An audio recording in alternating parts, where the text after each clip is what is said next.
Good afternoon. Today we have a pleasure to hear His Excellency Ambassador Dr. Osvaldo Narciso Marsico. He is the ambassador of the Republic of Argentina. He is also a visiting professor of international law, and for 5 years he was the head of the National Directorate for the Malvinas and South Atlantic Islands since 2016 until 2020. Today, he will give us a lecture about the strategic challenges in the Southwest Atlantic, the sovereignty dispute between Argentina and the United Kingdom, and the future of negotiations over the Malvinas Islands. We will have around 45 minutes, something a bit longer. Then the audience will have the opportunity to ask questions. And if Director Mr. Djurkovic want to say something. Thank you very much. Just briefly to greet our guest today, Señor Marsico, bienvenido a nuestro instituto. And I'm really sorry that I won't be able to join you today in the premises, but I'm really sure that our colleagues will organize everything and functioning well. And I'm prepared like all other guests at Zoom. And as far as I see now, it's 16 people. We will be following you through the internet. Thank you very much again for coming, and I hope that we'll continue cooperation in the future as well. Thanks. Okay, thank you very much, Misha, and for giving me this opportunity to talk about the Malvinas issue.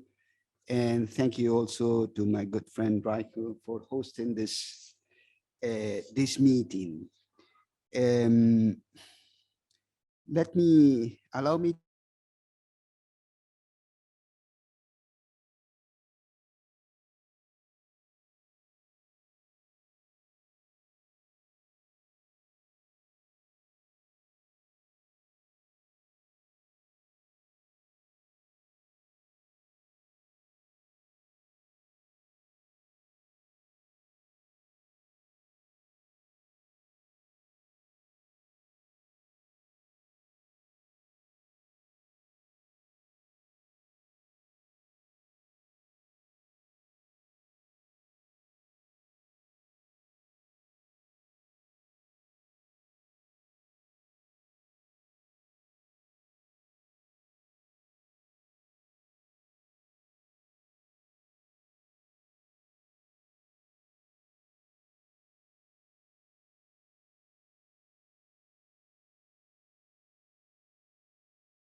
island. And more importantly, in recent years, it also includes the surrounding maritime areas. And I stress that point about the maritime areas for two main reasons: for natural resources, fisheries and oil.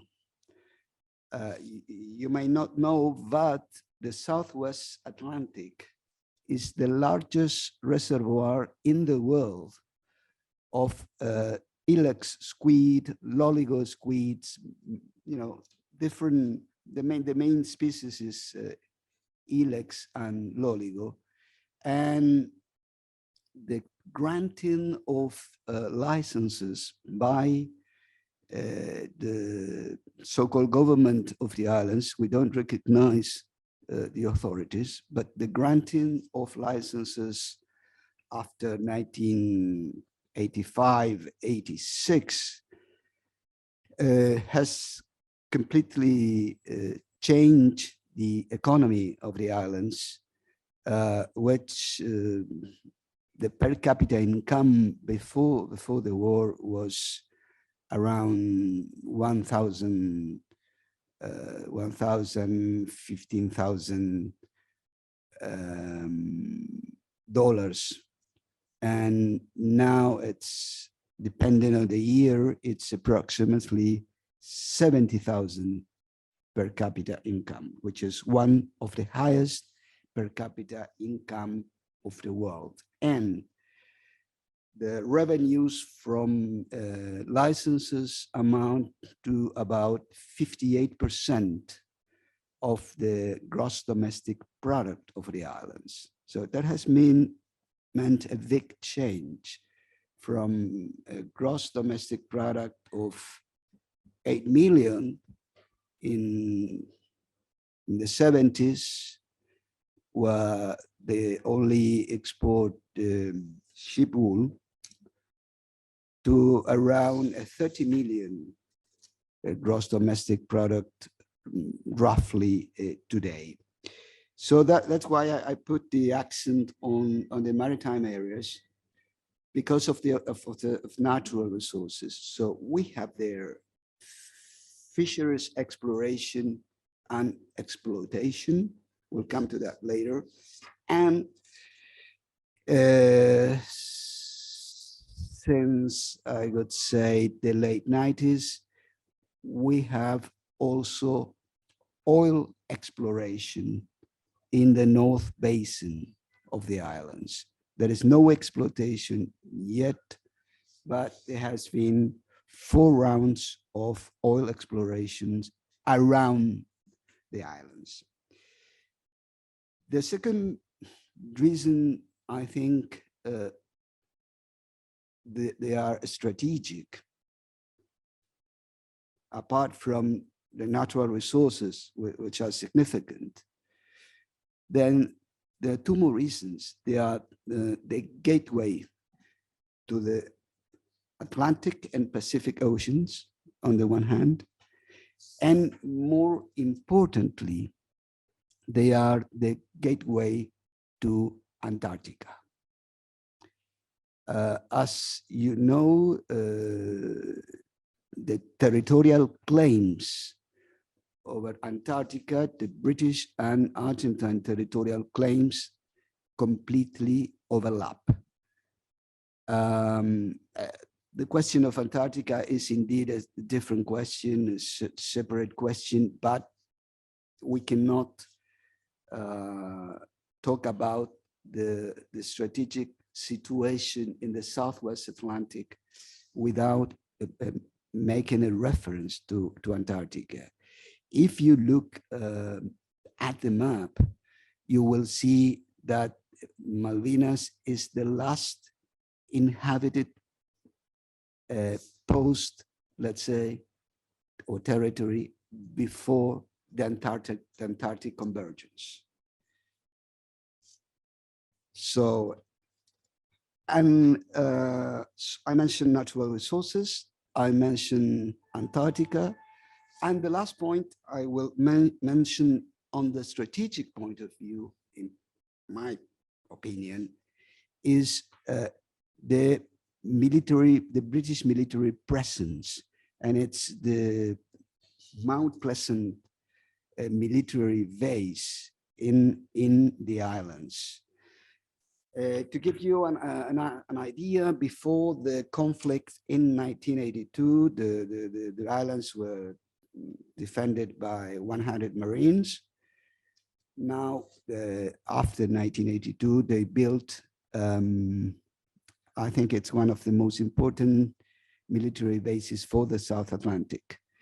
And they have, now we have around, they have around 1,500 troops in there.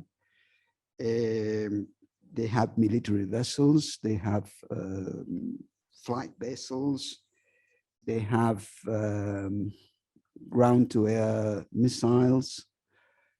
At one point, the population of the base double the civilian population of the islands. At the highest point, it was 4,000 troops in Mount Pleasant. Mount Pleasant is 50 kilometers from the capital, Puerto Argentino. And I should also mention that in 1985, the United Nations General Assembly adopted Resolution 41-11, which establishes the South Atlantic as a zone of peace and cooperation, free of nuclear weapons. So, who are members of that zone of peace of cooperation? Argentina, Brazil, Uruguay on the one hand, and 21 African countries. So in our view, the existence of the base is in contradiction with this UN resolution. And we have said times and times again that we are not a military threat, that what happened, and we'll talk about later if you want, in 1982 was a huge mistake committed by a military dictatorship for its own internal and domestic purposes. But it's pretty clear that all Argentine democratic governments have been always willing and open to negotiation. And we are obviously open today. I will lay out now the basic positions of Argentina and the UK. And then we'll together, I think, we'll come to the right conclusions, I hope.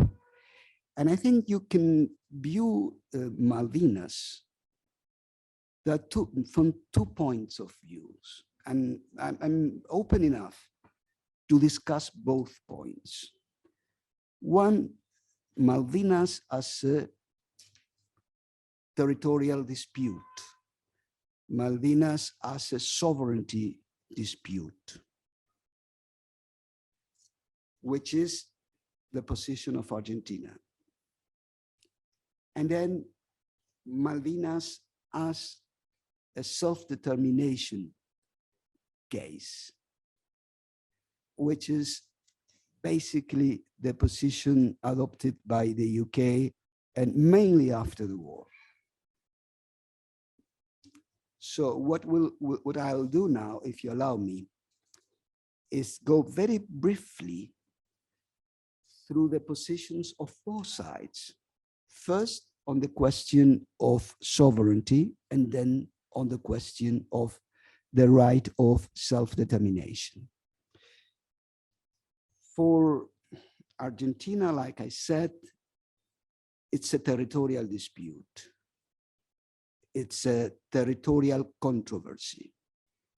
And then in any territorial dispute, what you have to determine is who has the best title to the territory.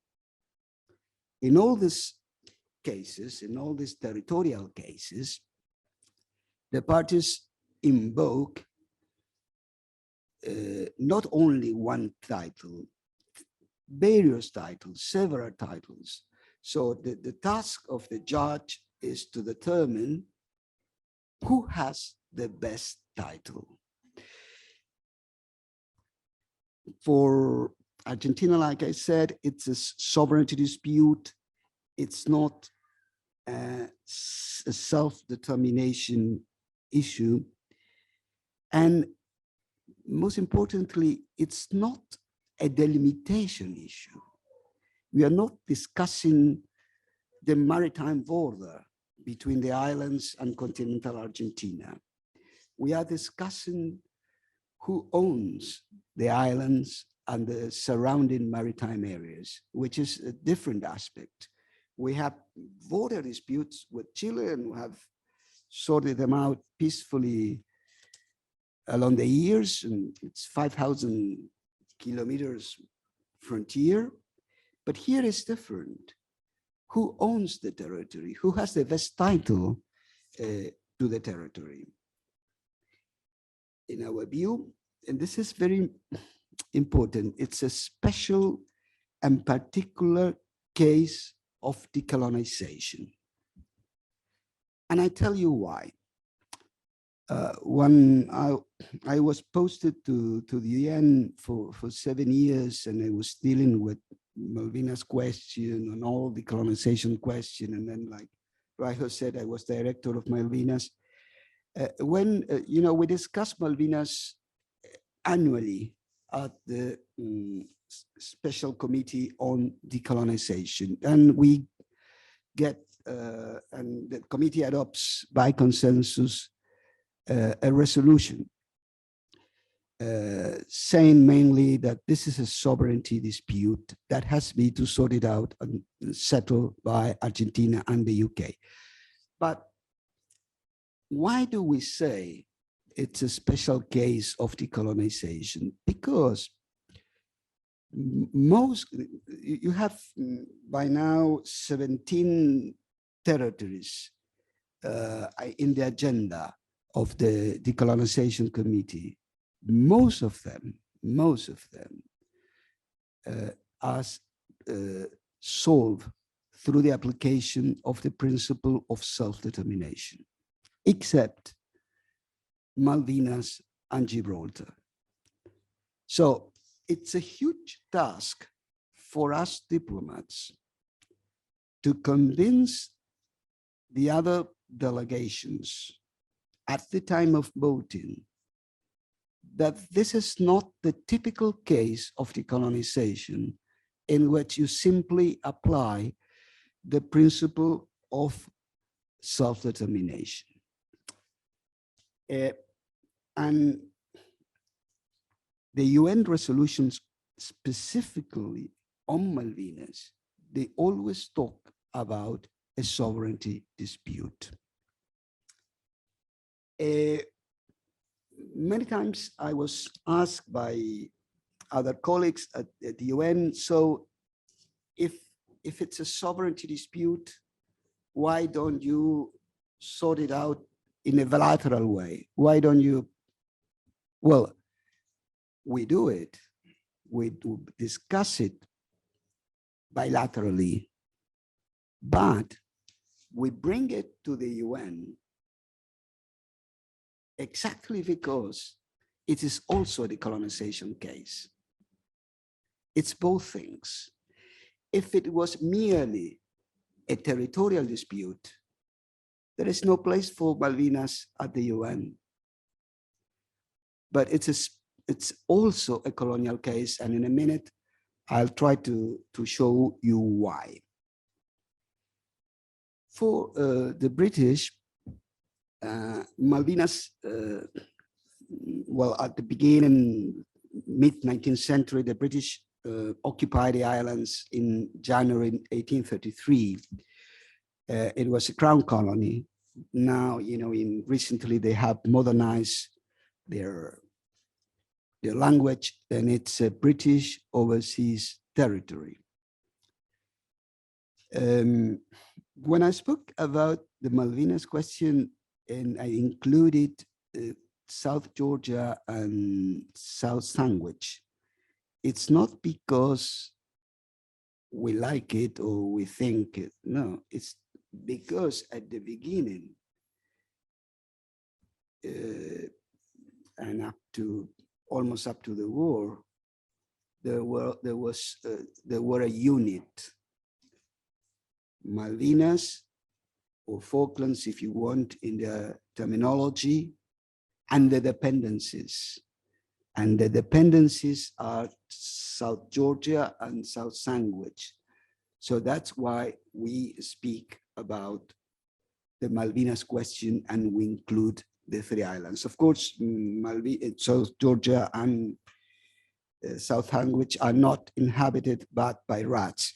Well, in Georgia, the British Antarctic Survey have a presence, but not a permanent presence. So for the British, mainly it's a question of self-determination. They don't want any discussion on sovereignty. Mainly they say, in all diplomatic notes that we regularly exchange, the final paragraph is Her Majesty's government has no doubt about British sovereignty over the islands, and the wishes of the islanders are paramount.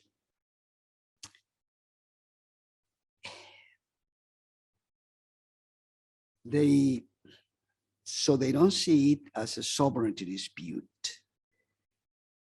They don't say this openly, but you might think that they see it only as a delimitation. The only thing that we have to do now is a delimitation of the economic exclusive economic zones and the continental shelf between states with opposite coasts. That is not our view, obviously.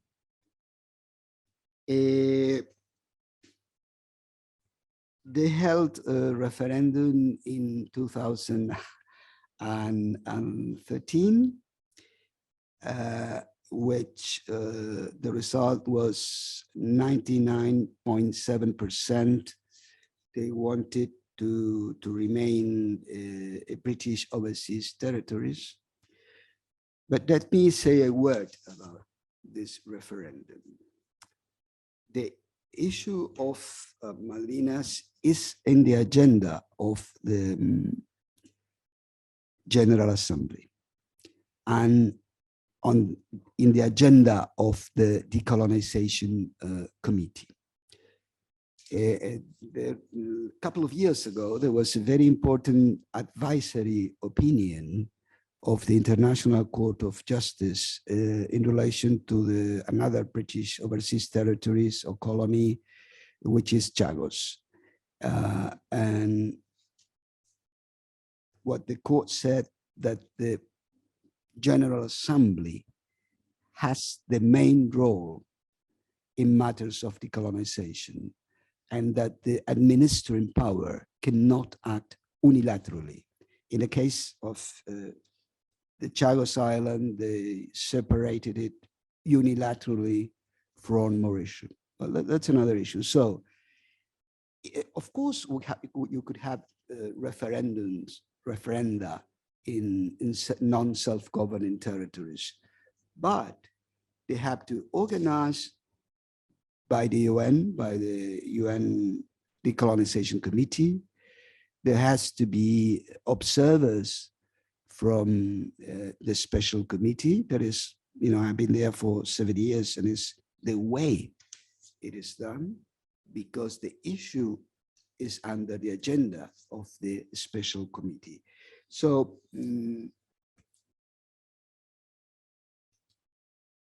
it's not opposable to us. It's not something that's more a referendum of self-satisfaction rather than self-determination, I could say.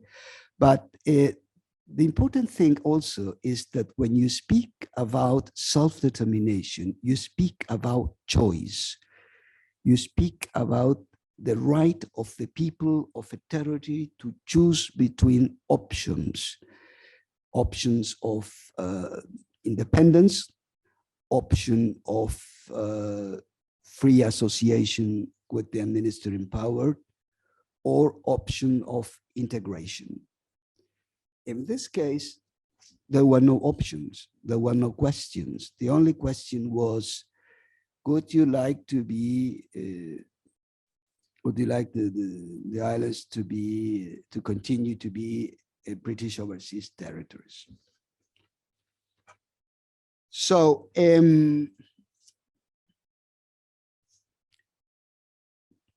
let's go briefly to the arguments of both sides on the question of the territorial dispute, and then see what the UN says.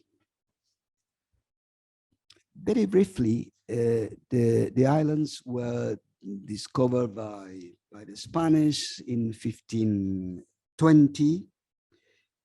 But who were the first to occupy the islands? Who were the first to land on the islands? There were neither the Spanish nor the British. Actually, the first who settled in the islands were the French. Bougainville was the captain. Imagine that was 1764. And he departed from the French port of Saint-Malo. And that's why the name of Malouine and Malvinas comes from the port of where the expedition departed. He settled in the islands, imagine 18th century, the middle of nowhere. And he established a colony of around 100 persons and claimed sovereignty for the French king, Louis XIV. And that's why the name of the first capital is Port Louis, which is not really far from where Puerto Argentino is now, the present capital. At the 18th century, both the Bourbons, different branches of the family, governed Spain and France. So when the news of the French presence arrived in Spain, Spain claimed the islands, and the French recognized Spanish sovereignty. And they settled in the islands in 1767, and then you have up to 1811 an uninterrupted succession of 32 Spanish governors who depended directly from Buenos Aires. So this is very important. This Spanish presence in the islands and acts of effective jurisdiction of the islands for 3 centuries.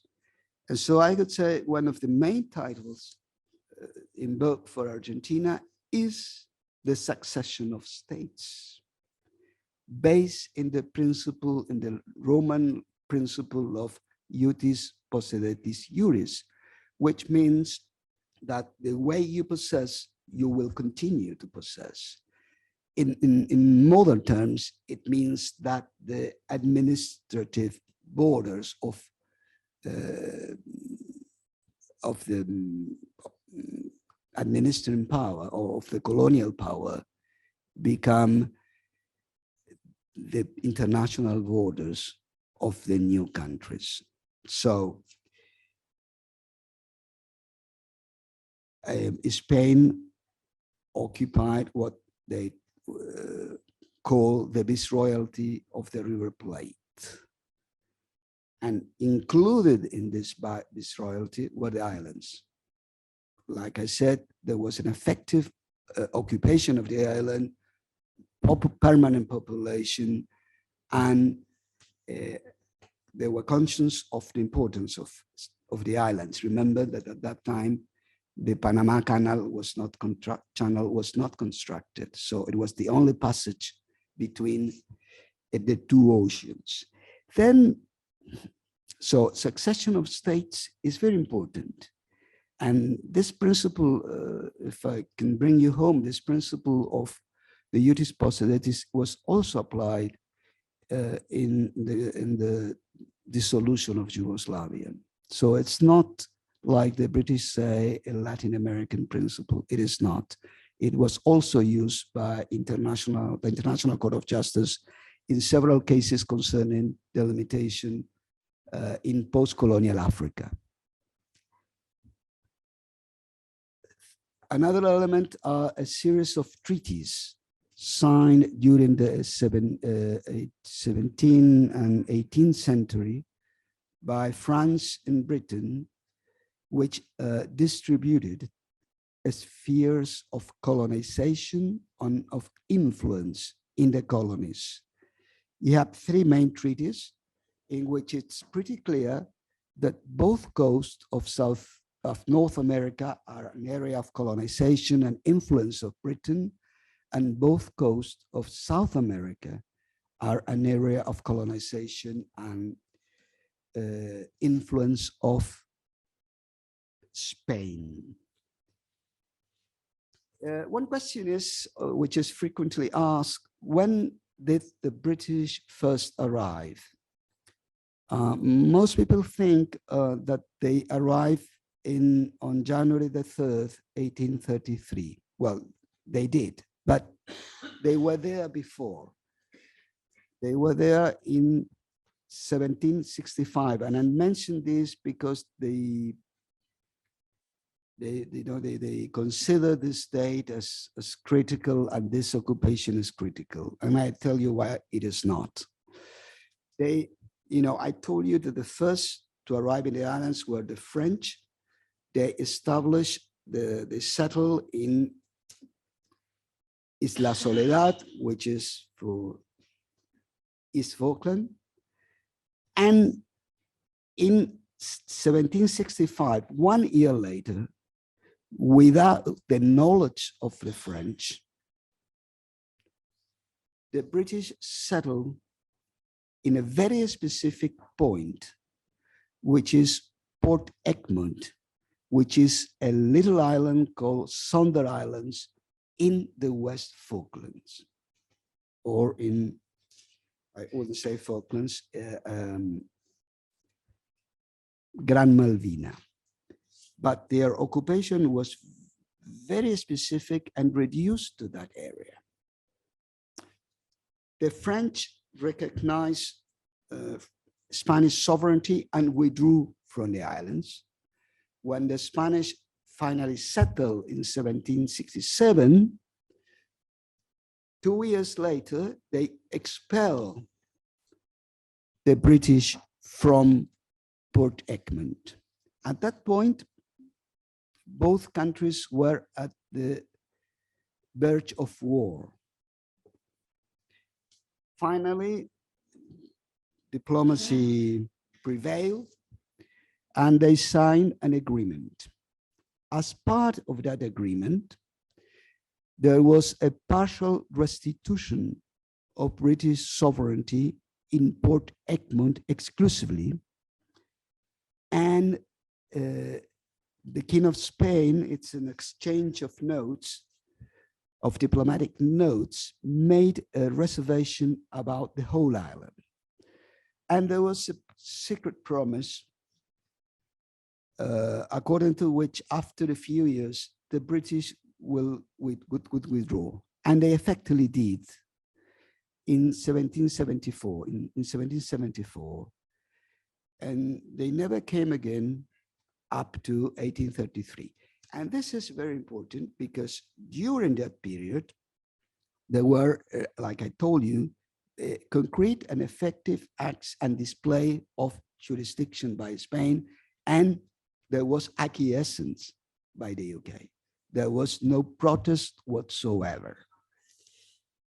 Then Spain withdrew because the process of independence of the Latin American countries started. They have other problems like Napoleon in France. Argentina took former possession of the islands in 1820. It was a public act. There were around 50 ships around the area, including British ships. And in 1824 and onwards, Argentina started granting lands, fishing licenses, and finally in 1829, we created the commandancy, military and political commandancy of the Malvinas Islands. That was the first time that the British consul in Buenos Aires presented a note of protest. The first governor, Burnett, exercised full sovereignty over the islands. He had great ideas for the future of the islands. He immediately understood the importance of the island. There was a population, different nationalities, gauchos, Argentinian, Spanish, British, Irish, even guys from Africa. In 1825, and I'm almost done with this part, but it's necessary. In 1825, when Argentina was independent, and as we all know, the UK was the hegemonic power in the 19th century, we signed a treaty of, which is a typical treaty of the time, a treaty of friendship, navigation, commerce. But in the practice of the time, the signing of these treaties implied a tacit recognition of the new state. And the important thing is that when they signed that treaty, the British didn't make any reservation at all. That was their chance about the islands. And this is not a historical or minor issue. It was debated in the House of Commons during the war, during the 1982 war, why there was no reservation to that treaty at that moment. So the British occupy the island by force on January the 3rd, 1833, with no reason at all. We were in peace, we were in joy. We had signed a few years before the Treaty of Friendship. They were our most important economic partners, and I think they had been so till the Second World War. The economies were closely related, so there was no reason for that. It was completely, in a way, unexpected. They occupied the islands illegally, and this is important to understand why not self-determination, why doesn't self-determination apply. What they did, they expel the local population and they expel the Argentine authorities.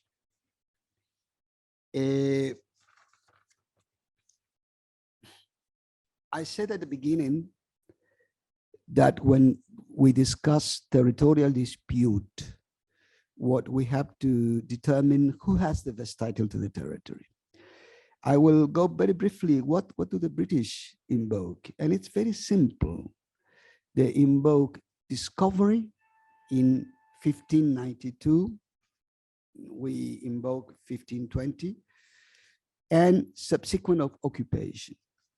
I would tell you one thing from the legal point of view, from the international law point of view. In the 17th and 18th century, discovery as a title was not really a full title unless, and only unless, it was complemented by effective occupation of the territory in a reasonable period of time. So it's not really very important from the legal point of view, the discovery, because the first to occupy the islands were the French, and the Argentine, the Spanish occupation, and the very specific British occupation took place two centuries later. And then when they talk about effective occupation, they are talking not about 1833. They are talking about Port Egmont because they know it's illicit, 1833.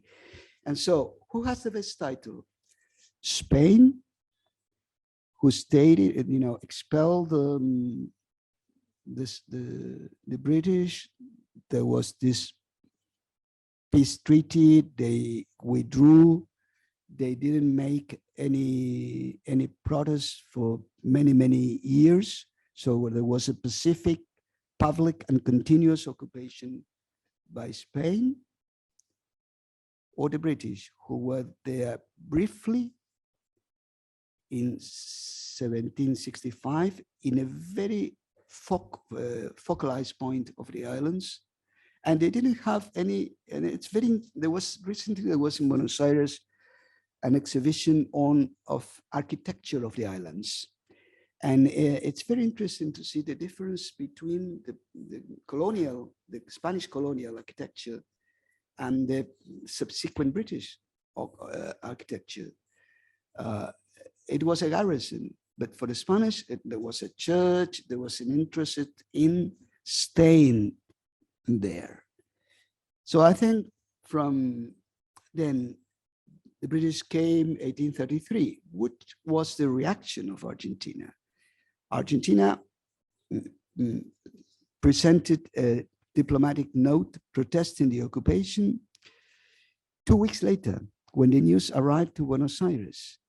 And we presented the note to the council parish. And the interesting thing is that the guy didn't know that the British had occupied the islands. And so we have consistently protested over the years that we have never consented, we have never acquiesced the British presence. So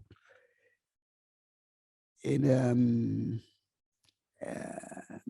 theoretical exercise, I would say, in a theoretical exercise, could the British invoke adverse possession or prescription, like whatever you want to call it?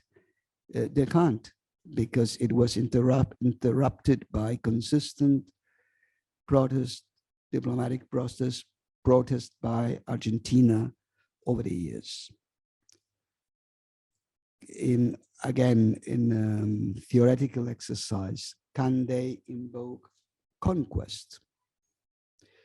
Because, as you know, the use of force was not prohibited until the UN Charter. But in international law, you have to determine if at the time of the facts, and according to the law, international law in force, what happened in 1833 was a conquest. If it was, then this is the end of the story. But international law at the time required two elements for conquest: a peace treaty, formal annexation, or the complete disappearance of Argentina in this case. Nothing of that happened. Diplomatic relations were not broken. Argentina continued to exist, and Argentina protested immediately. And then a year later, we sent a special envoy to Britain to try to settle this issue. In 1880, we offered arbitration, and we were rejected. So going back to the first question, I think it's pretty clear who has the best title. At this point, if you allow me, I think I will make a brief reference to other cases like Kosovo and Mitohija and the Palestinian territories to show you what I think is the difference. In the case of Malvinas, it's a territorial dispute, it's a sovereignty dispute, but it's a decolonization case, and which is dealt annually at the UN. It's a special decolonization case. The key resolution that we'll see in a second, it's UN General Assembly Resolution 2065.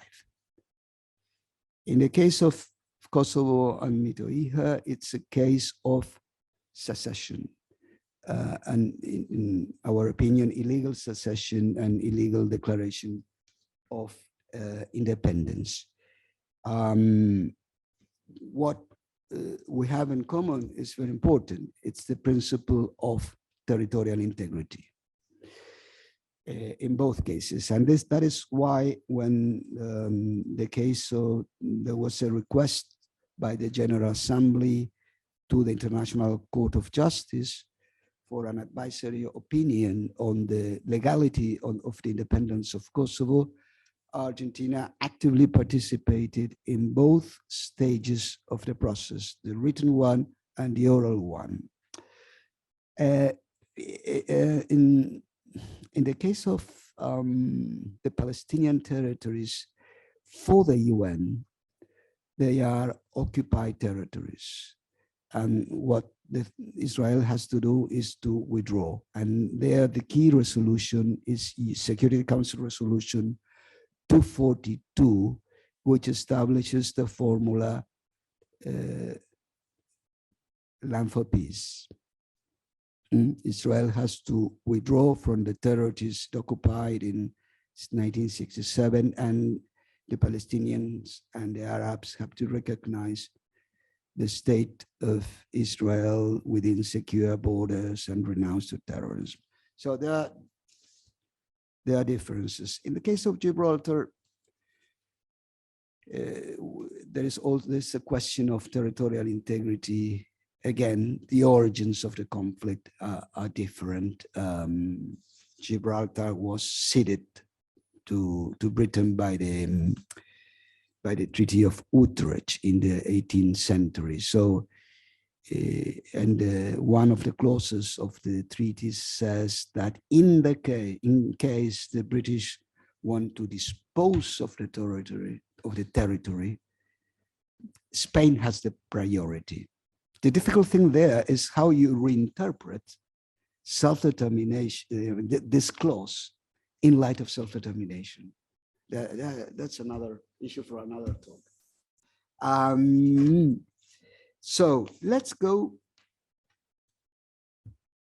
What is the status of Malvinas in the UN? In 1946, after the war, the UK introduced or included Malvinas in the list of non-self-governing territories. And we started to, to think seriously about the strategy to follow at the UN, because this inclusion was very risky. Like I said, in 1960, the UN General Assembly adopted Resolution 1514, which establishes the principle of self-determination for all colonial peoples and countries, and that there are no excuses for implementing self-determination. So we had to be very careful about the strategy to follow. And we worked very hard. The Argentine diplomacy worked very, very hard at the Special Decolonization Committee and at the General Assembly. And in 1965, the General Assembly adopted what I call the key resolution on Malvinas, which is resolution exactly 2065. And I tell you why it is important, because it says Malvinas is a special case of decolonization. There is a sovereignty dispute between Argentina and the United Kingdom. This sovereignty dispute has to be settled through negotiations. And there must be a report to the Secretary General on the progress of the negotiations. So if you look at it carefully, the resolution speaks about decolonization, which again, it's important because it allows us to discuss it annually at the UN, at the Organization of American States, at the G7, 77 plus China, another international fora. It's a case of decolonization, but it's a case which, unlike the majority of cases, is not settled by the application of self-determination. Why? Because there is a sovereignty dispute. Then the second point is that the resolution names the parties, Argentina and Great Britain, which means that there are no third parties. The parties to the dispute are Argentina and the UK. There were two risks there. If the resolution simply set the parties, then the islanders could interpret they were a party to the dispute. Or if, but the resolution is very, very specific and also shows how, through negotiations. The interesting thing is that the General Assembly adopted 10 resolutions specifically on the Malvinas question. And this is the only resolution that the UK did not vote against. They abstained. And this resolution is the starting point for a very fruitful period of negotiations, of bilateral negotiations between Argentina and the UK on the substance, on sovereignty. And I will simply point out the main points. In 1968, we agree on a memorandum of understanding. We didn't sign it, we initialized it, according to which, as you see there, the UK recognized Argentine sovereignty over the islands, and there was a sort of lease back. There was a period which was to be agreed of about, let's say, 10 years, in which the British will continue to administer the territory to make sure that the way of life of the inhabitants was duly respected. So this is a very important and interesting way of negotiating. You recognize the sovereignty. That is the most important thing for me, that you recognize my title. And then me, Argentina, as sovereign, agrees with you, with the UK, let's say, or with you, at least on the territory for a number of years. At the end of that number of years, both aspects of sovereignty, title on the one hand, and effective occupation get together. Unfortunately, for reasons I won't explain now, because I think Raijo is going to kill me, it was not yet. I it was not ratified. It was the closest, according to one British source, the closest we got to returning the islands to the Argentina. Then in 1974, the British offer a condominium, share sovereignty.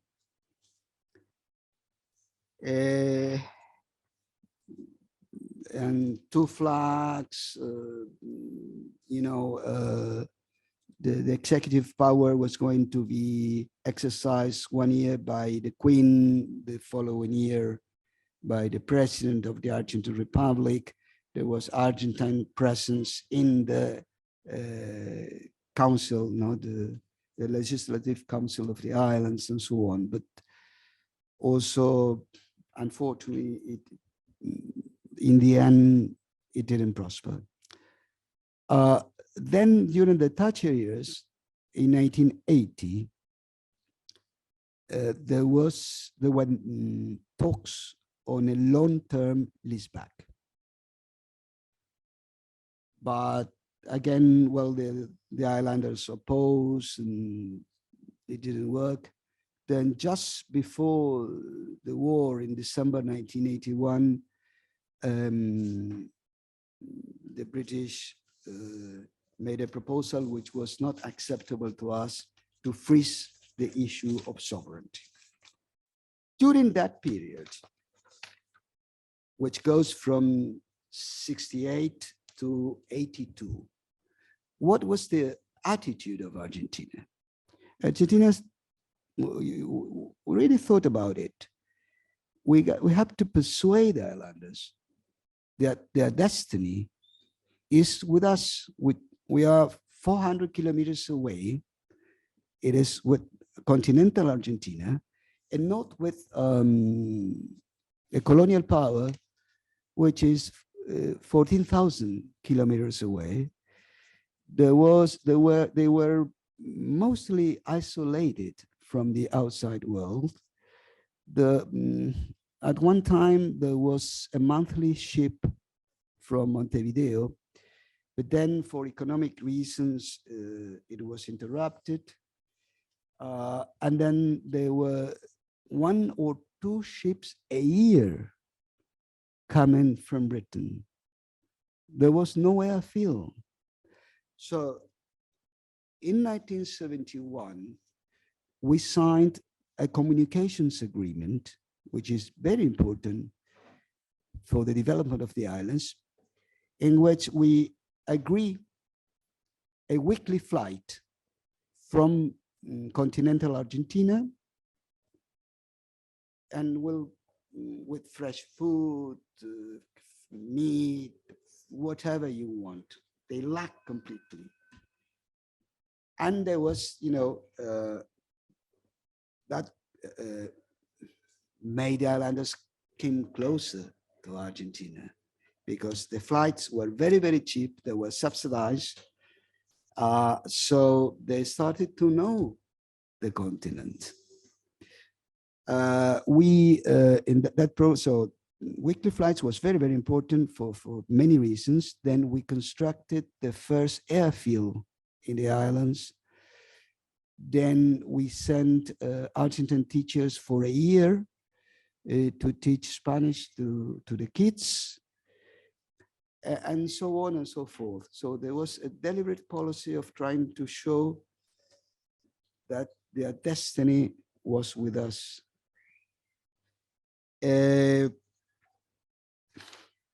Then the other question, Malvinas as a self-determination.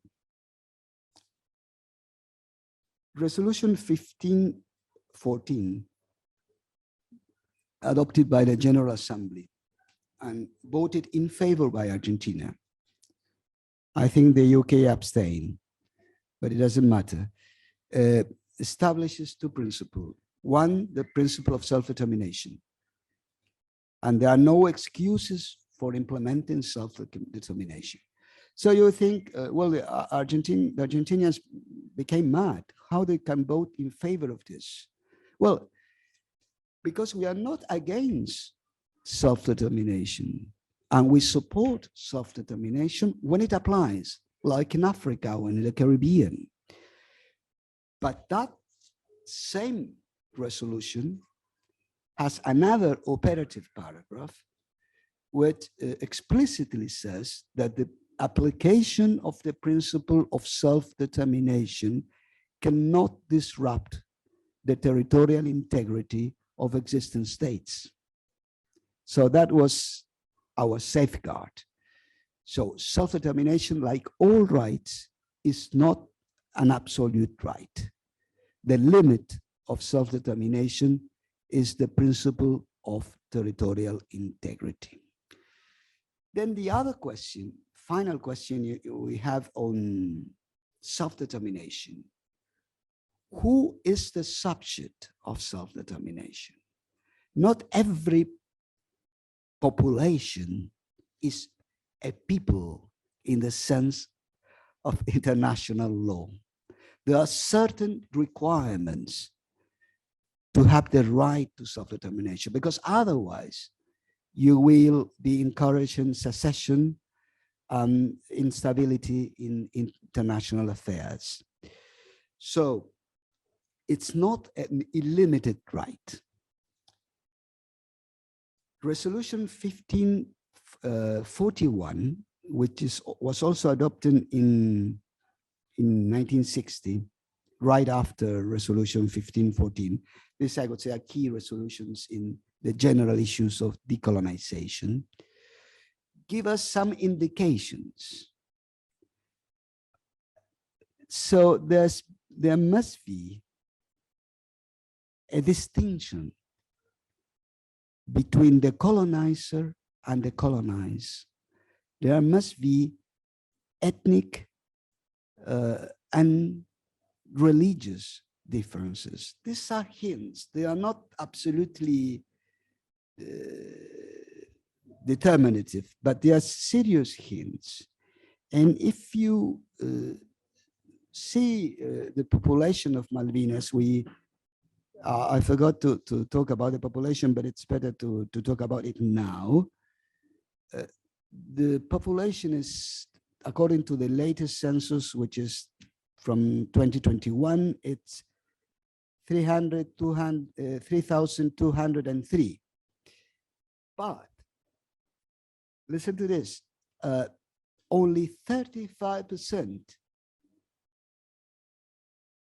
is born in the islands. The other 30% is of British origin. So can you explain me how 35% of 3,000 people can determine the relations between a nation of Argentina of 45 million and Britain of 70 million? But more important than this, this is a special case, and there are special, France has also special cases in Mayotte and so on. This is a difficult case because the population is European, mainly European. I know, but I'm almost done. The key question is what would the UN resolution speak about? Subjugation,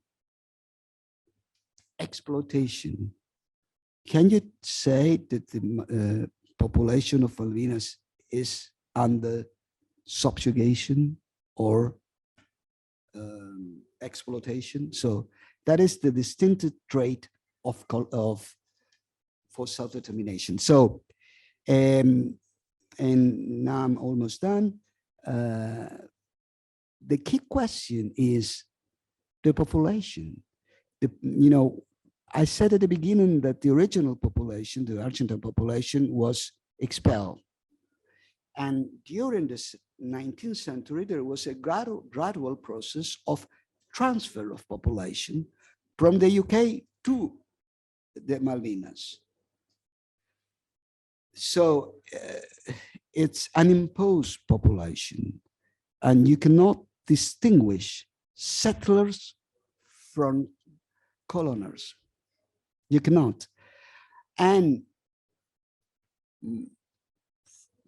the key point in this, it's an artificial population. Tell you why. Because of severe restrictions on the acquisition of land and on residence. So the territory has a governor who is the only governor in all British, let's say, between inverted commas, overseas territories, who is not elected. It is appointed by the Queen, and he has the authority, the sole authority, to determine who can buy property in the islands and who can get what they call the Falklander status. So in that way, and this is a very strong point, the population is artificial. If you look at the growth of population over 2 centuries in the rest of the American continent, you know, population of Malvinas has gone between 1,000 in 1980 to 200 and 500. That is more or less the average.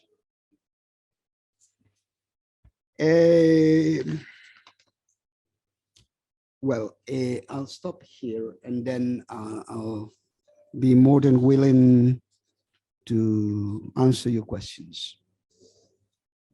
Thank you very much, Your Excellency. Now we can start with the questions. And when you ask a question, please first introduce yourself. So.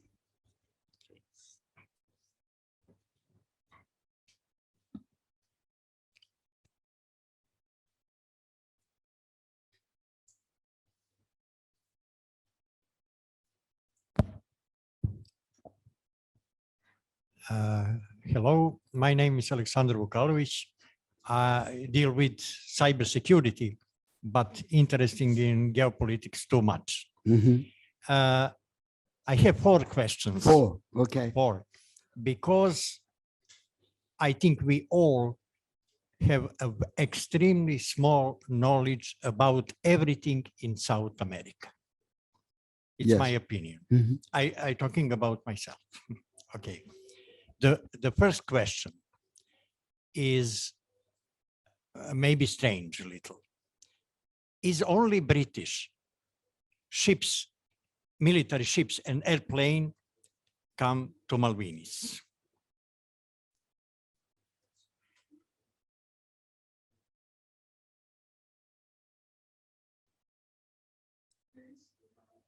Non-pleasant, like I told you.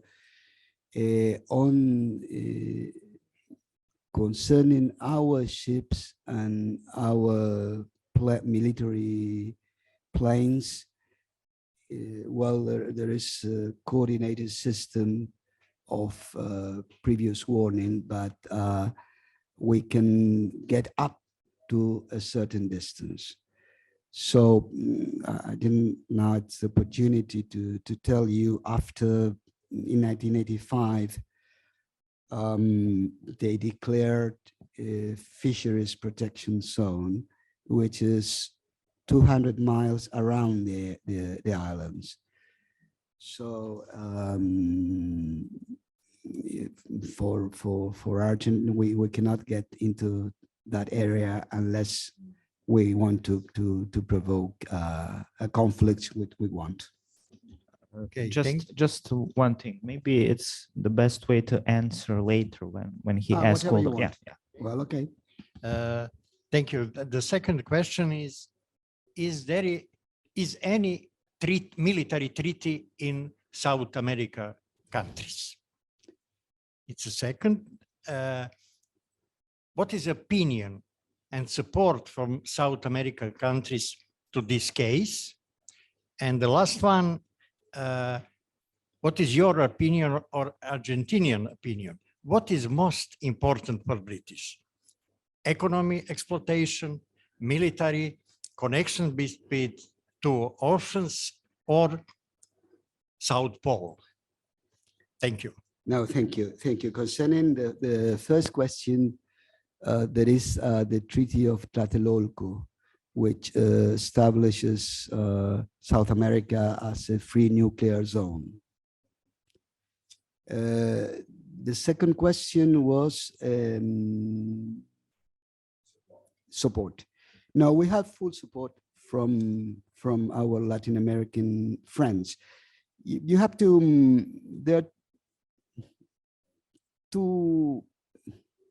is a distinction, between supporting Argentine sovereign rights, which all Latin American countries support, and recognizing that there is a sovereignty dispute, which is also good, but it's a difference.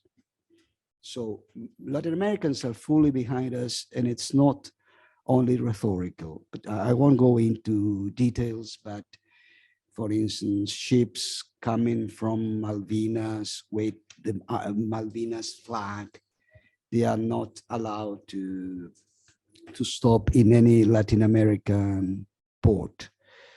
So, and there are a number of countries like China, like Russia, and others that support Argentine sovereign rights. There is another set of countries which says, well, there is a dispute, and they encourage us to sort it peacefully. And that is what we are ready to, to do. And I put my position very clear. We are willing to discuss all issues concerning the islands, including sovereignty. But at this point in time, it's difficult to discuss if we don't have that point on the agenda. And the third question, well, I mentioned Antarctica, I mentioned the military base, etc. It's for Argentina, it's a matter of territorial integrity. It's a state policy in which all political parties do agree, and it is enshrined in our constitution. The full recovery by peaceful means of Argentine sovereignty over the islands. So it's not rhetoric, it's a state policy. You might, the main issues and the main points have remained the same for all for all democratic governments. All democratic governments have been willing to discuss all aspects of the question and to find, like I explained, a diplomatic solution. We envisage and put into practice, well, we envisage a regime of safeguards for the local population. And when I mentioned the case of the Memorandum of Understanding of '68, of the lease back, the first substantive negotiation on the future of the islands, we were also providing a regime of safeguards to preserve the lifestyle of the inhabitants, like respecting their language, their tradition, their religion, the common law system. At that time, we had compulsory military service. They were exempted from that. That is what we call a regime of safeguards to protect the lifestyle of the inhabitants. And that is in our constitution too, to preserve their way of life. I think these are all the questions.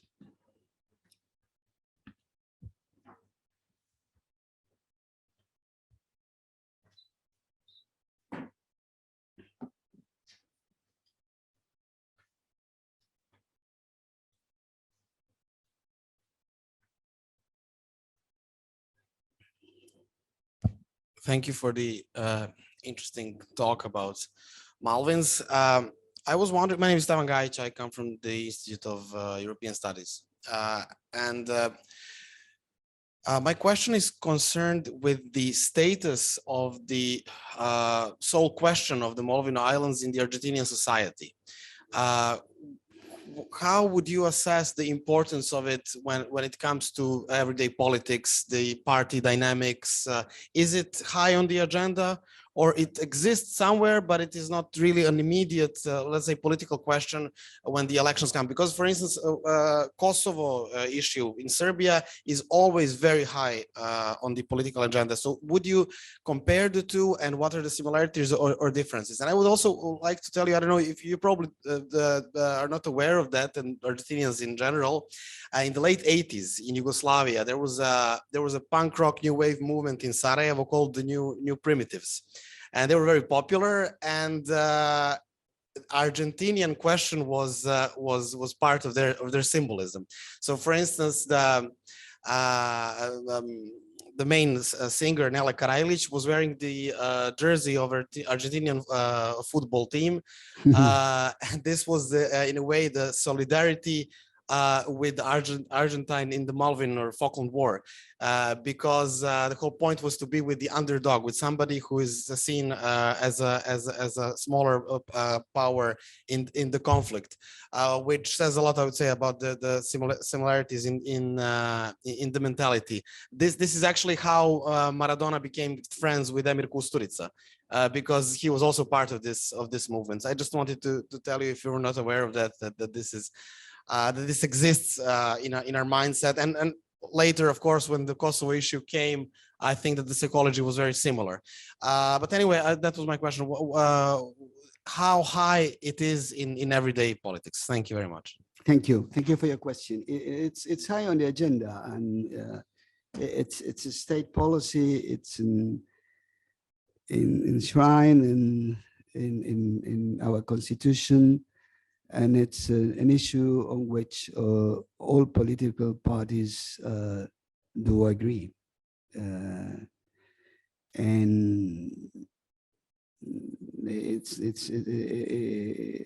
it's not a passing issue. It's a state policy.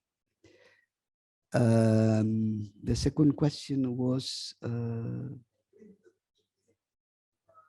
Kosovo.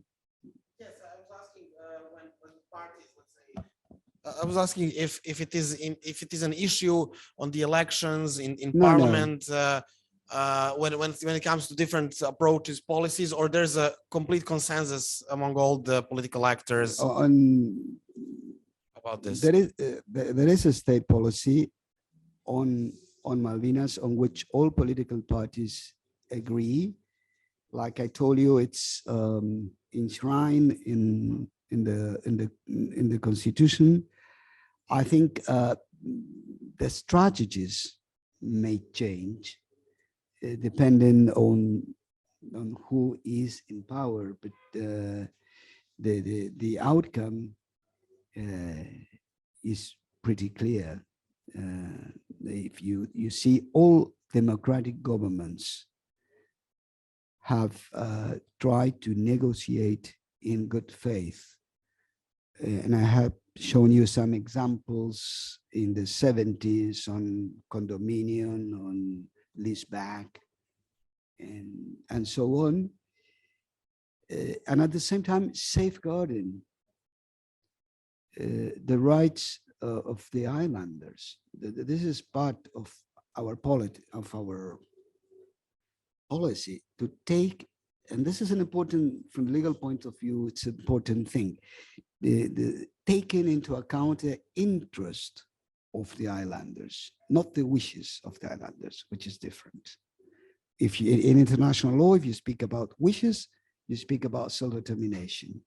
So that's why the UN resolutions speak about the interest of the islanders, their way of life. And so we have committed to preserve their way of life, language, religion, law system, common law system, whatever. Yes.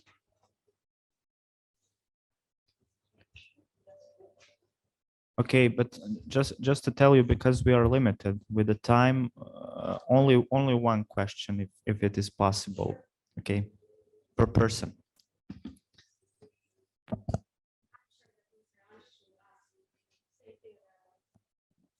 I would.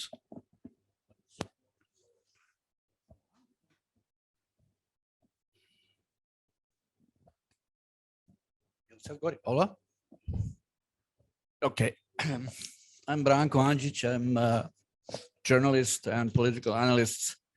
I've been living for decades in South America and especially in Buenos Aires.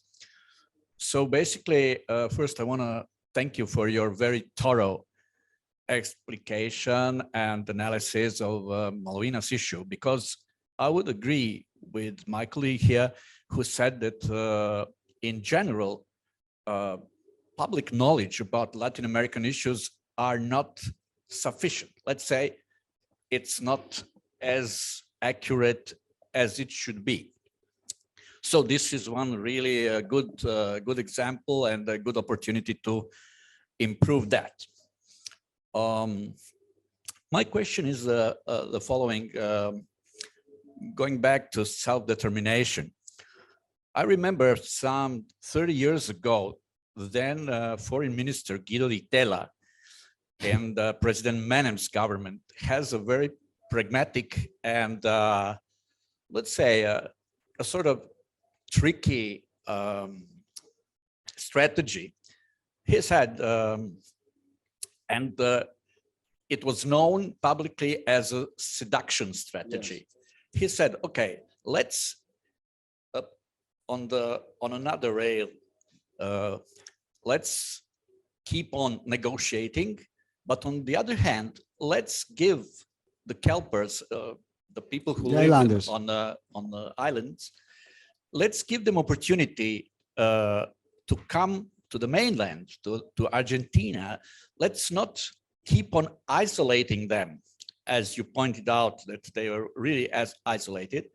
And of course, since on the islands, this couple of hundred of transplanted people there have the only company of sheep and dolphins. So let them go to the mainlands and meet their people, and of course meet nice girls and guys. And in 20 years, if the British stubbornly continue to force the self-determination issues, we will have all the small, nice Argentines in the island, and they will vote, of course, to be a part of that issue. That was kind of funny, but if it's, I don't know, that was the Peronist governments, the later Peronist governments didn't follow up that. But then I would ask, is there any consideration of let's say, that sort of pragmatical approach of seducing the locals there? Because we know, as you explained very well, that they are not original people there. That was all that I wanted to ask. No, yeah, you're talking about what he called the charm offensive. Well, must tell you one thing. In the agreement of 1971, the communication agreement, we established regular flights from continental Argentina, from Comodoro Rivadavia, which is 1 hour, 2 hours from there, because at that point they were completely isolated. The ships from Montevideo were canceled, and they had the British vessel once or twice a year. Then we, like I told you, we sent teachers for a year. We established a branch of our oil company there, and we subsidized oil. And we established a special document to go from the islands to continental Argentina and vice versa, which was called the white card, what didn't prejudge on nationality. It only said born in Buenos Aires, born in, and that policy work, and then we were, all the schools in Argentina, there are many, well, we have lived in Argentina, there are very good English schools. They were open to them. University was open to them. If you might not know, Branko, but at the time, the high school degree they got in the islands, it was not recognized in the UK. So it was very difficult for them to pursue university studies in the UK. So we were very, very receptive to all that. All our hospitals, and including private institutions like Favaloro Institution, was open, free for them. So we try to, with this policy of saying, well, your destiny is with the continent. Your destiny is with the continent. And that policy was followed up to the world. Every year we sent teachers, Argentine teachers, to teach the kids Spanish. And then in the afternoon, it was absolutely voluntary, but for the adults, if they wanted to take lessons, that was open to them, and so on. So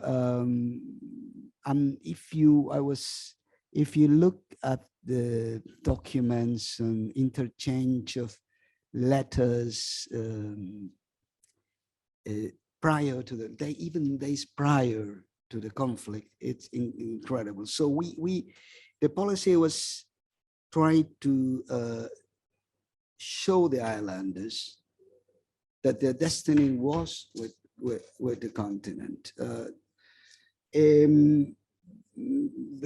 They are, for us, they are native Argentines, so they don't need anything.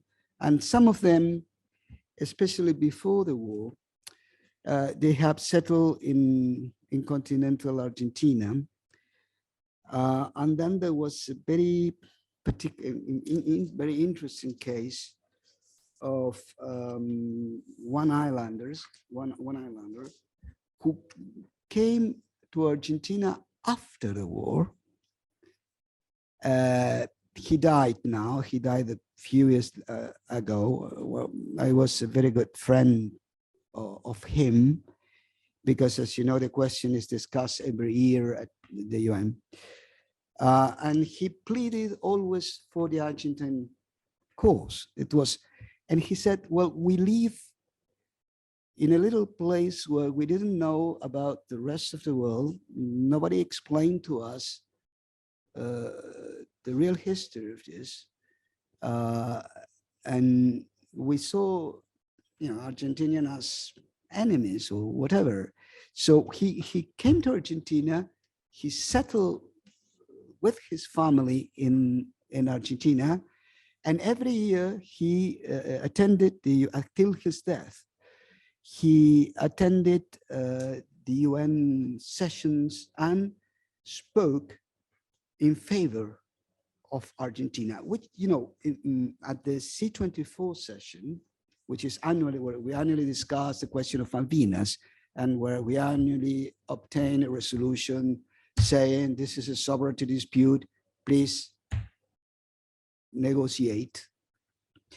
That is the first part, where there are what we call the petitioners.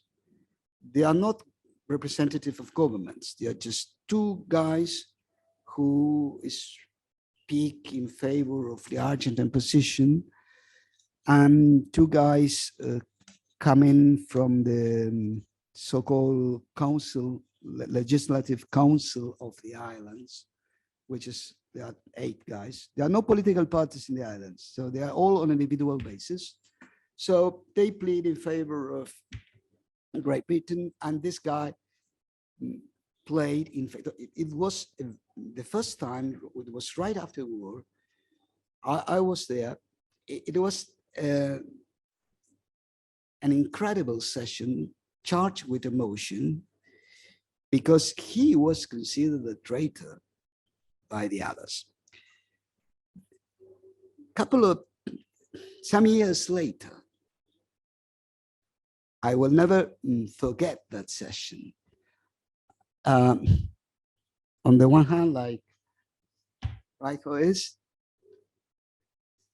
there was his brother who remained in the islands and became very rich in the fishing business. Because the only thing is they give fishing licenses. They hope they don't have any fleet of their own. But okay, so, and on the other hand, it was his brother defending the Argentine cause. So I think that in my own personal opinion, the real charm offensive, like Di Tella used to call this, was more substantive in the years prior to the war, in which there was a real connection between the continent and the islands. The strategy, it was and it always will be to show them that their destiny was with the continent. Especially, I will tell you just if you allow me, for instance, their high school degrees were not accepted in Britain. If they wanted to follow their studies, they have to take difficult examinations and so on.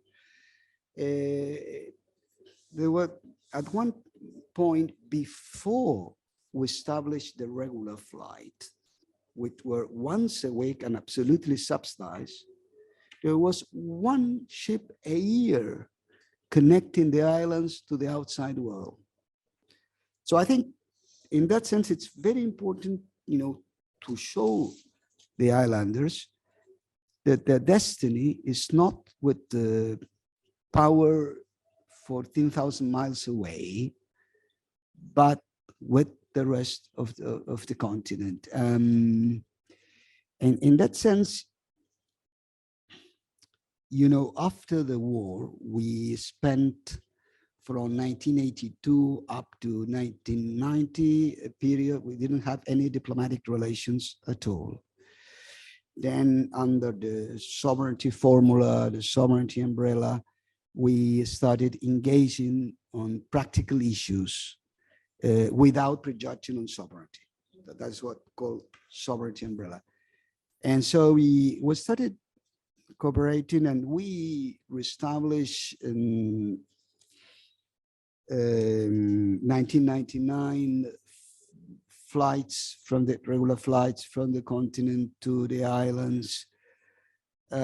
We started cooperating on fisheries conservation.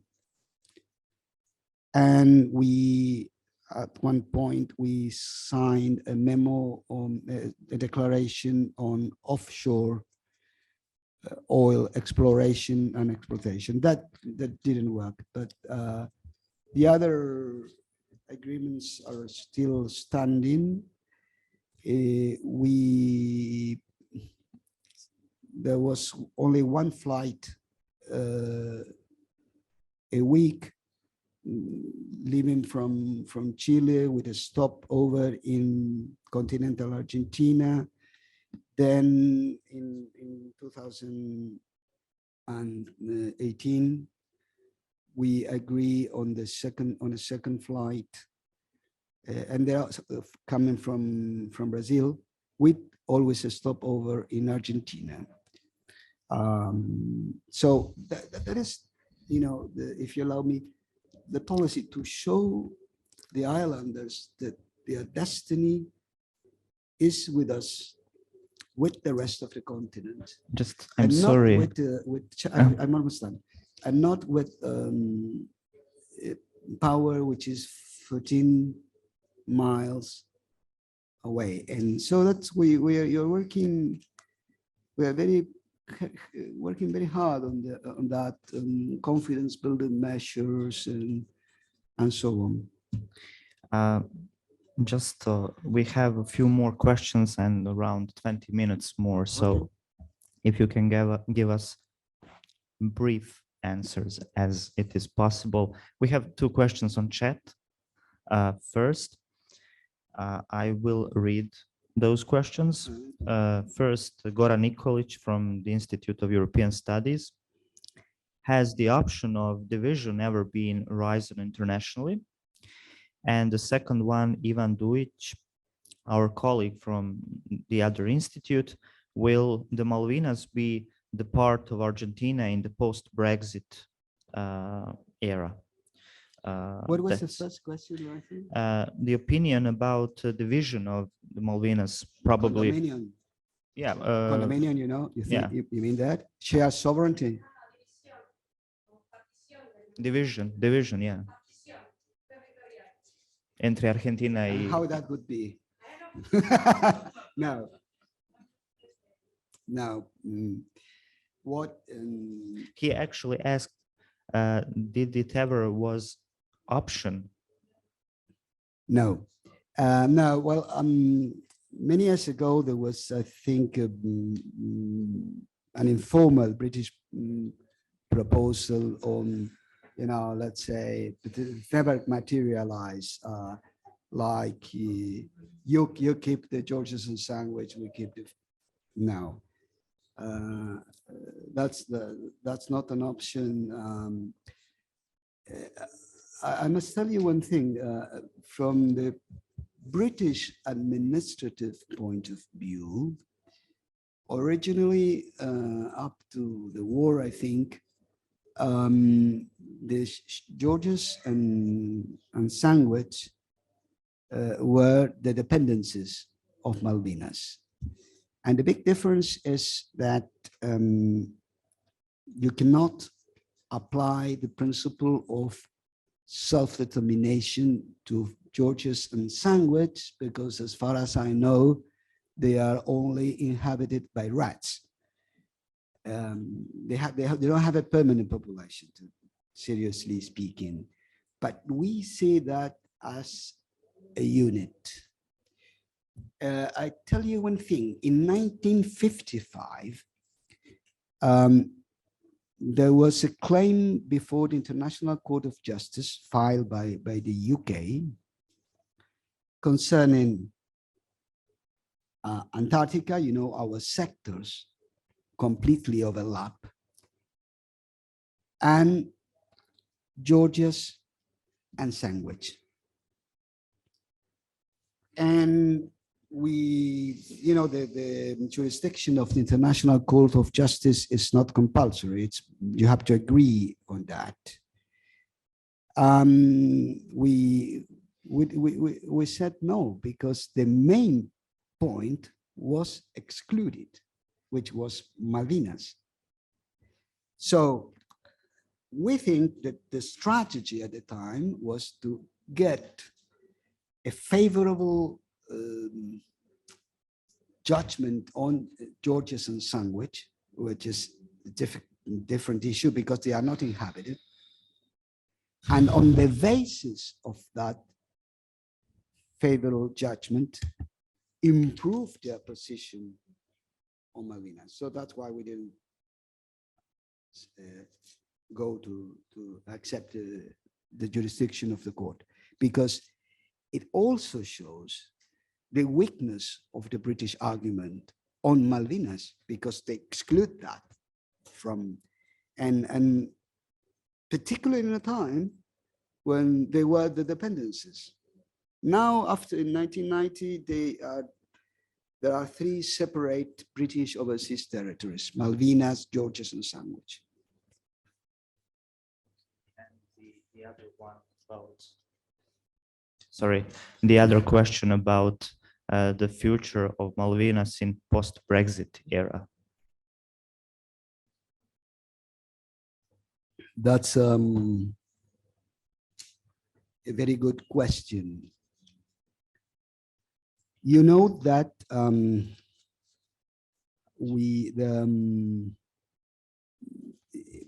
for the European Union and for the European Union treaties, Malvinas are listed as British overseas territories. Of course, we question that many times over, but so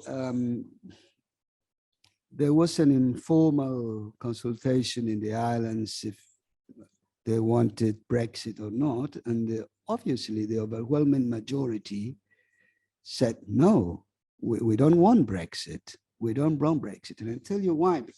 Mainly for economic reasons. You know, the main source of revenue in the islands are the fishing licenses. They are like 58% of GDP. And the main market is the Far East, Japan, and the European Union. In the European Union, they enter they enter free in two senses. There are no limits to the imports from Malvinas, and there are no taxes. So they could export whatever the quantity they wanted with zero tax. That changed after the Brexit, but now there is a temporary clause. I think it's for 1 year or 2 years, extending this situation, because most of the revenues of the island come from fishing. If you know, before the war, they only claimed 3 miles around the islands, and then traditional British policy, high seas. Then what they established this economic, what they call protection zone around, which is like a circle around the islands, which overlaps with undisputed Argentine waters. Well, of course, completely overlapped because we think the islands are Argentine. But if you project the economic exclusive zone of continental Argentina and the economic zone from the islands, there is overlapping also. So that was the main source, and is the main source of revenue. So in that way, Brexit affected seriously, and also they have grants coming from the European Union and so on. Okay, it's your turn. Can you hear me? Yes. So my name is Nikolina Židek. I'm originally from Croatia, but I also lived in Argentina for 15 years. And I'm a former Croatian diplomat in Argentina, posted in Argentina. So I know a bit, as Mr. Angic also does. I would also want to follow up on Mr. Angic's comment on Charm Offensive with a film on Falkland. Have you seen that one? With the project of men going to Malvinas, Argentina men, and seducing Kelper women, and thus solving the Argentinian issue. So, I mean, it's just an opening joke, but I would like to talk about, I mean, I have other questions, but regarding the referendum that you mentioned, just a little nuance, because you argued that the 35% of population was born in the islands, yes. Yes, and 65 is not. So are we talking here about the conflict of nationality laws? Because Great Britain has a different nationality law.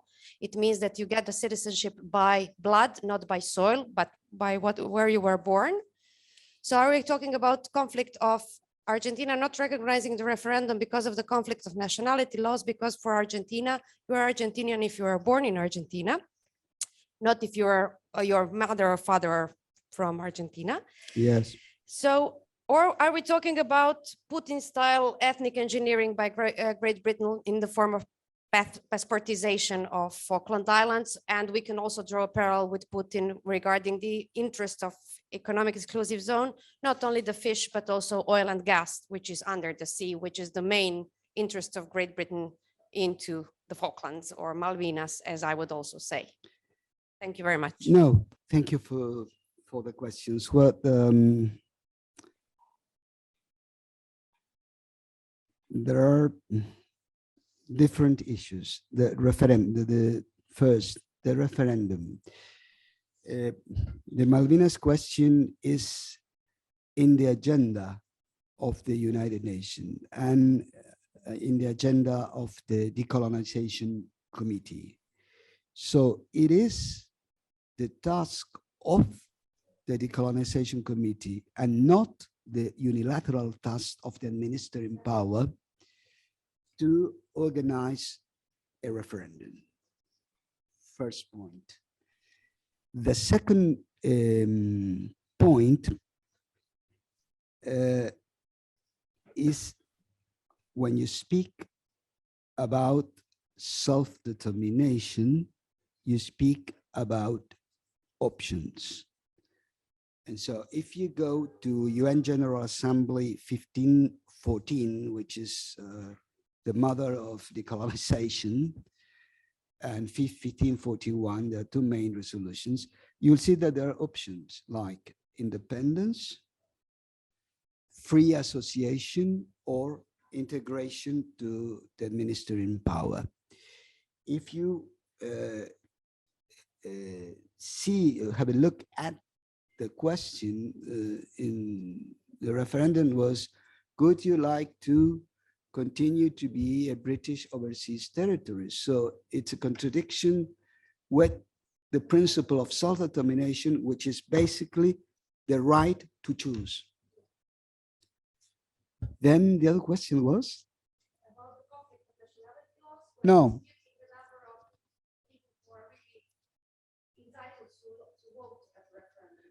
Yes. Thank you very much. In the referendum, only 1,000 something people were allowed to vote because to vote in the referendum you have to got what they call the Falkland Island status. You have to be a Falklander, and at least if you are not a native, you need a legal residence in the island of at least 7 years. So, there is an author which said rather a referendum on self-determination, it was a referendum of self-satisfaction. But the important thing is that the C24 never took into account the referendum because it has to be organized by the C24. There were no observers from the UN, by the way. Now the director Jurkovic has Yes. 2 questions. Wow. Director, it's your turn. Muchas gracias, Raiko. Thank you very much. Since you're approaching the end, actually, I really want to thank you once more. I really enjoyed personally in one fantastical presentation of the arguments from both sides. Of course, you were, defending the cause and the right of your country, but it was really very illuminating for people who are generally following development of the international law, disputes, and so on. So my idea was actually, I had 2 questions. The first one is more theoretical, let me say, and exactly connected with the position of international law nowadays. As you know, some very prominent lawyers like Herbert Hart insisted that actually international law is not law at all. This is more politics or geopolitics than the legal stuff as well. So we all know that international law has been developed in that way. But if you would like to comment generally, especially in light of more and more stronger conflicts between the let me say Anglo-American world, which hegemony is slowly going down, and the new rising power like China especially, how much can this affect really the future of international law, and should it survive, or is it going to be the pure politics of brutality and the power in the future? And the second one is especially concerning English position, which is very interesting concerning the different causes. In 2005, as an advisor to the Prime Minister of Serbia, at that moment I visited Foreign Office, and of course they insisted that we should give it up of Kosovo, and you know the traditional British approach to that. And I said, sorry, this is the part of our country that is temporary under the occupation, and which is just very close to our, let me say, border or the rest of our country. And you have waged the war for the piece of land which is 14,000 kilometers away from your land, and you're having the same position also on Gibraltar, and totally ignoring any idea of dispute which could be respect, let me say, sovereignty issue of other nations and so on. And on the other hand, when you take a look their position, for example, on the Baltic countries, in which they de facto accepted and supported the position of Baltic countries who were claiming that because of the change of the population during the communist time, they are allowed not to recognize the rights of the Russian-speaking people and so on. So I'm at the end really finishing with great gratitude for your coming today, and I hope that we will continue cooperation in the future as well. And please just respond to these two questions. Director, sorry, can you briefly repeat the first question? Sorry. It was just briefly a theoretical question about the future of international law. Within the general trends toward global plurality, how much these big disputes will affect international law? Should it stay, at least basically, international law recognized by all the countries, or we are slowly going into some real chaos in which only the brutal power will decide the issues? Well, no, I think, thank you for the question. You know, I've done most of my career at the Office of the Legal Advisor, not as director of Malvinas, but so I strongly believe in international law and and in multilateral diplomacy on both. So tell me, how good do you envisage international society without international law? I know that international law has many problems, many weaknesses, but I can assure you it will be even worse without international law and without multilateral organizations. The second question was? It was about the British position, which is very different when you compare different cases, from Maldives, Gibraltar, then to Kosovo or Baltic states or whatsoever. Well, I think there are similarities and differences between the cases. In the case of Malvinas, it's clearly a case of illegal occupation of a part of a country which was in peace and in friendly relation with Great Britain. So it's a question of territorial integrity. The question of Gibraltar, it points in common with Malvinas, but it's also different.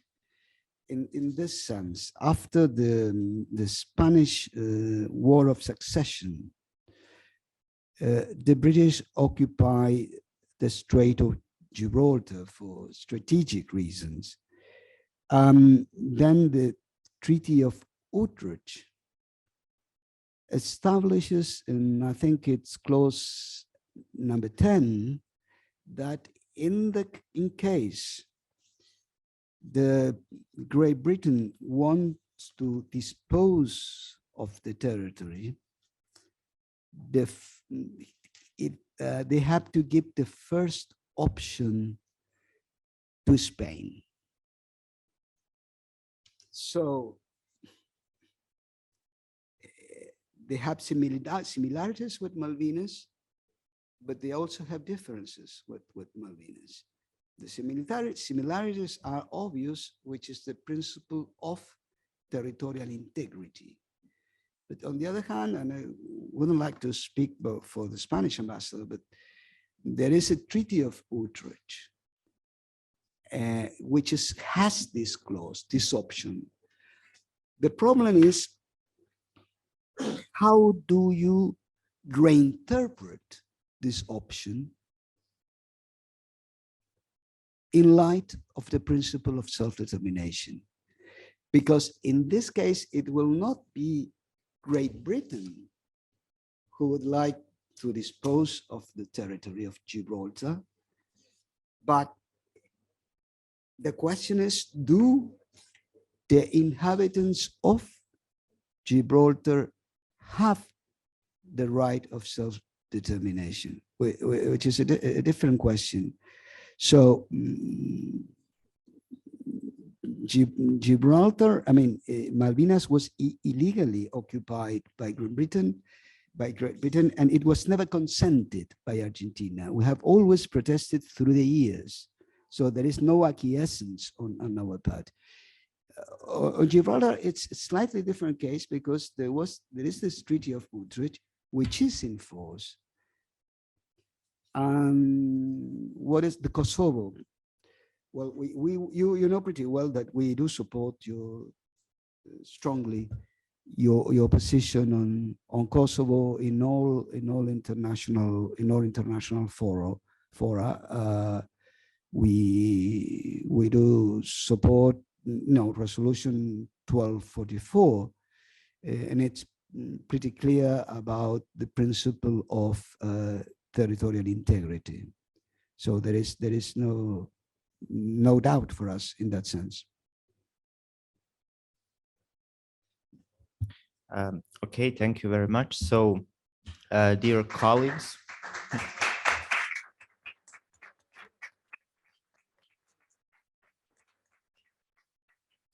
thank you. So, dear colleagues, we are out of time. Your Excellency, thanks you. No, thank you. Thank you for the opportunity. Thank you once again, and hope seeing you soon here. Yeah, well. So that would be it.